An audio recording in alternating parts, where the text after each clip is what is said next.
I keep getting frustrated at online ranked. Any advice? You have to stop caring about your rank.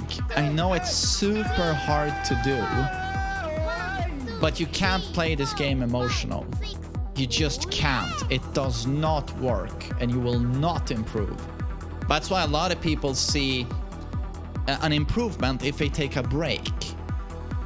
Do you know why they get that improvement, distancing themselves from the game a while? It's not because you become a stronger player not playing the game. It's because you let go of some of that emotion and you've come back in a more neutral mental state and you play better. Almost everyone experiences that. So if you want to see that permanently, do not care about your rank. Only care about improving. Only care about improving. I play immediately better when I do that.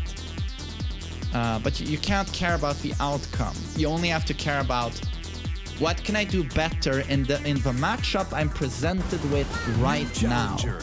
The character I'm going up against and the player utilizing the character. What is the character doing and what is the player doing? Analyze them constantly. Can I duck that? Can I sidestep? Is that jab punishable? Is that -10? No, he can block. It's not punishable. Oh, I could jab. Okay, I'll do my 1-1-2. I can try maybe back 1-3. Maybe it's even -12. Can I sidewalk this character? It's like you will become much stronger, much faster if you can apply that mindset to this game. And most people press way too many buttons. Most people are 99% of players I see press all the time. All the time. And you'll see this in ranked, like almost every player has aggressive stat at S+. Don't be afraid of just holding back in this game. Lows, for the most part, aren't that scary. It's the mids that are scary. So don't be afraid of just holding back and analyzing your opponent. What is he doing? What are his patterns? Because he will show you. He will demonstrate immediately if you block. I like to do this, into this, into this, into this string. Most people, if you just give them the opportunity to show you their stuff, they get quite predictable. But again, this is if you have quite a bit of fundamentals. But the quicker you can apply this mindset, the quicker you will get those fundamentals. And it's the fundamentals you want. You don't want your character to carry you. You want the your fundamentals to carry any character you pick up in this game. And that's acquiring... Yeah, let's make a breakdown again of the fundamentals. Movement is the core principle of Tekken. It's literally the most important thing in this game. This game is more defensive than people think. Movement is the most important, you know. You need to get a good Korean backdash. You need to be able to sidewalk. That's the first principle, movement. And the second fundamental is spacing. And that means movement is the execution component. And spacing is understanding when to move and how to move.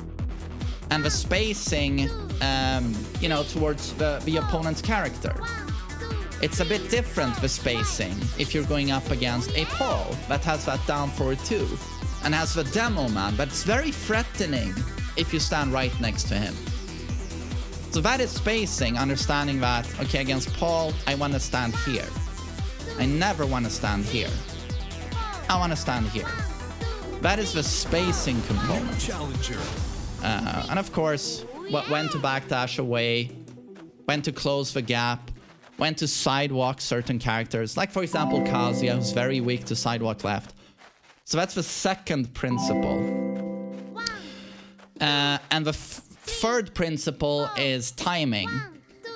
When to press a button. And certain characters are like very timing oriented. Geese is a timing character. He's not a 50-50 character like Kazuya. And that's the mix-up principle, or fundamental. So timing, when to press a button. Steve, when to get that counter hit. Paul, when to press down for a 2. When to block, when to press. That's timing. And for certain characters, this is super crucial. And the fourth fundamental is mix-ups. Just universally, when to go for a low, when to go for a mid, when to go for a throw. Most people throw too little. Stress your opponent, stress turtles. Mix-ups, how to apply them. Fifth principle, punishment. He whiffed an attack. Whiff punish.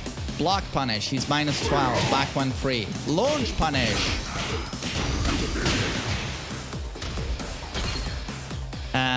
So to me, those are the fundamentals of Tekken. Those are key. That's the stuff everyone needs to know and understand as quickly as possible. And within that punishment, you obviously have character knowledge. And in a game with 50 characters with 100 attacks each, it's quite the burden. But again, if you apply the right mindset, with every match, you'll be able to absorb so much. You'll absorb so much. So I can't stress enough. Yeah, I'll probably post this to YouTube. It could be valuable for people, but I can't stress enough how you can't play this game emotionally. Doesn't work. When you play emotionally, you autopilot. You just do, I like to do this, 1, 2, 3, into this. And no matter what, I'll do it every time. That is autopiloting, and again, it's 99% of players. Autopilot, and it being super aggressive. Again, can't stress enough, just hold back, analyze your opponent, and play with an open mind, not emotional. Constantly aware. What is my game plan for this player and this character? Lucky Chloe and Billy Bob, who plays the character a certain way. Because every matchup in this game is always a character and a player. There are the characters themselves are a matchup, but so is the player. You know, someone might play Kazuya version A or version B. It can be very different. Especially certain characters who are mix-up gods with huge move lists, where a lot of attacks are viable, like Feng Wei, Jin, Steve. It can be super different. You can have a super defensive Steve that does super well, or super aggressive Steve that's suddenly using all of these strings you're not familiar with.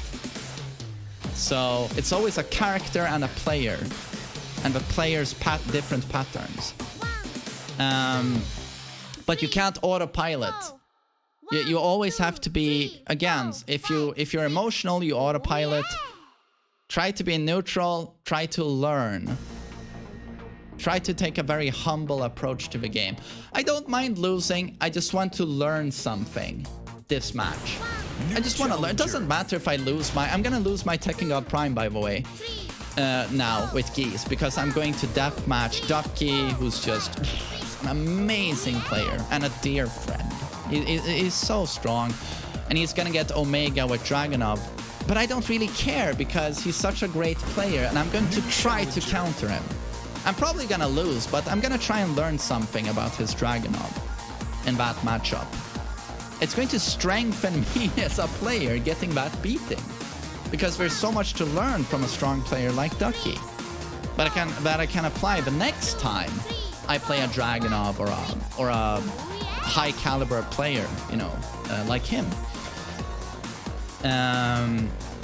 So again, emotion leads to autopiloting. Try to remain neutral, very humble, and try to learn. Try to adapt to your opponent. Try to read your opponent. Yeah, I think that those would be my my advice for people in terms of mindset to apply. I just yeah, I can't stress enough how much that will help you. Just understanding the fundamentals, and having the right mindset when playing it. Yeah. New challenger. Can you explain how to turn off emotions temporarily?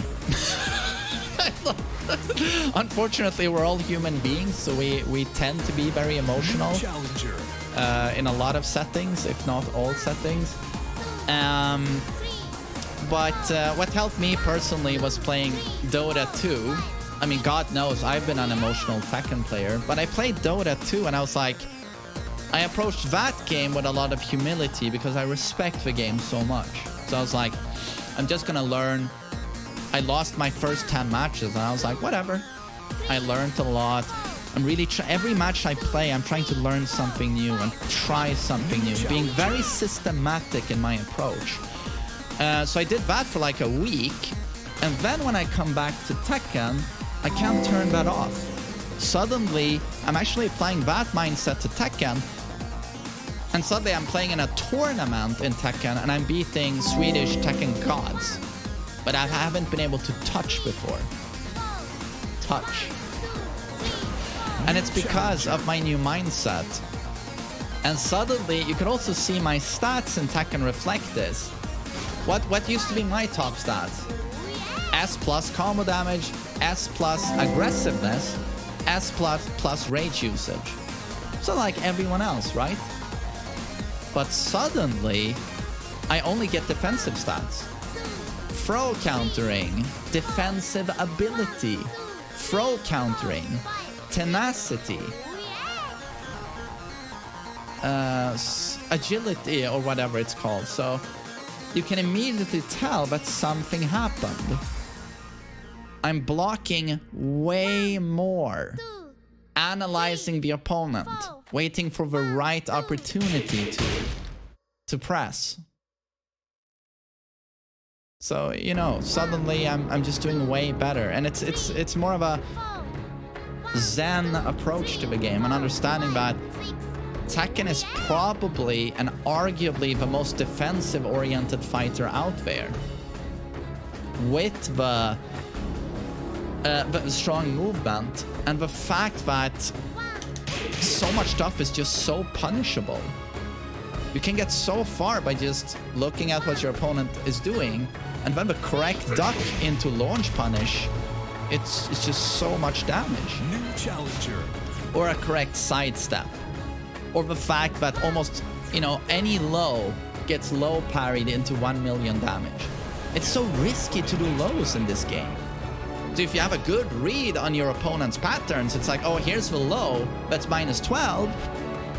So I only get a while standing 4 with geese, but if I low parry it with geese, I float them into a combo. Yeah, good night. Good night, sweet prince. And here's my demotion. Yeah, but I hope that helped. I'll post that to YouTube. But yes, correct mindset, understanding the fundamentals of Tekken. Don't be carried by your character, right? You carry any character in this game if you have strong fundamentals, if you're good at Tekken. Round 1.